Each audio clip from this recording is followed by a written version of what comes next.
ମୁଁ ସ୍ମିତା ଆପଣ ସମସ୍ତଙ୍କୁ ସ୍ୱାଗତ କରୁଛି ଲର୍ନ ଇନ୍ ପାଇପଲାଇନ୍ ଚ୍ୟାନେଲକୁ। ଏହି ଚ୍ୟାନେଲରେ ଆମେ ପାଞ୍ଚ ଧାଡ଼ିରେ ମହାପୁରୁଷଙ୍କ ଜୀବନୀ ବିଷୟରେ ଜାଣନ୍ତି।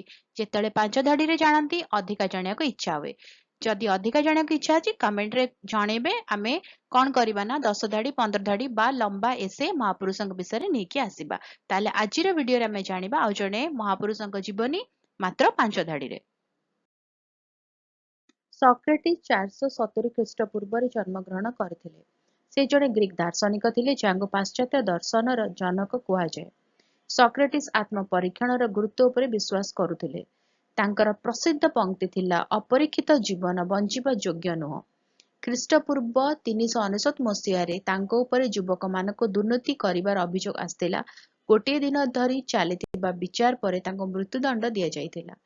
ଭିଡ଼ିଓଟି କେମିତି ଲାଗିଲା ମୋତେ କମେଣ୍ଟ କରିକି ଜଣାଇବେ। ଯଦି ଭଲ ଲାଗିଲା ତାହେଲେ ଭିଡ଼ିଓ ଟିକେ ଲାଇକ୍ କରିଦେବେ। ଭିଡ଼ିଓ କାହା ସହିତ ସେୟାର କରନ୍ତୁ। ଚ୍ୟାନେଲକୁ ସବସ୍କ୍ରାଇବ କରି ବେଲ୍ ଆଇକନ୍ ପ୍ରେସ୍ କରି ଅଲ୍ ନୋଟିଫିକେସନକୁ ଅନ୍ ରଖିଥାନ୍ତୁ। ତାହେଲେ ଦେଖା ହେବା ଆଗାମୀ ଭିଡ଼ିଓରେ। ନମସ୍କାର।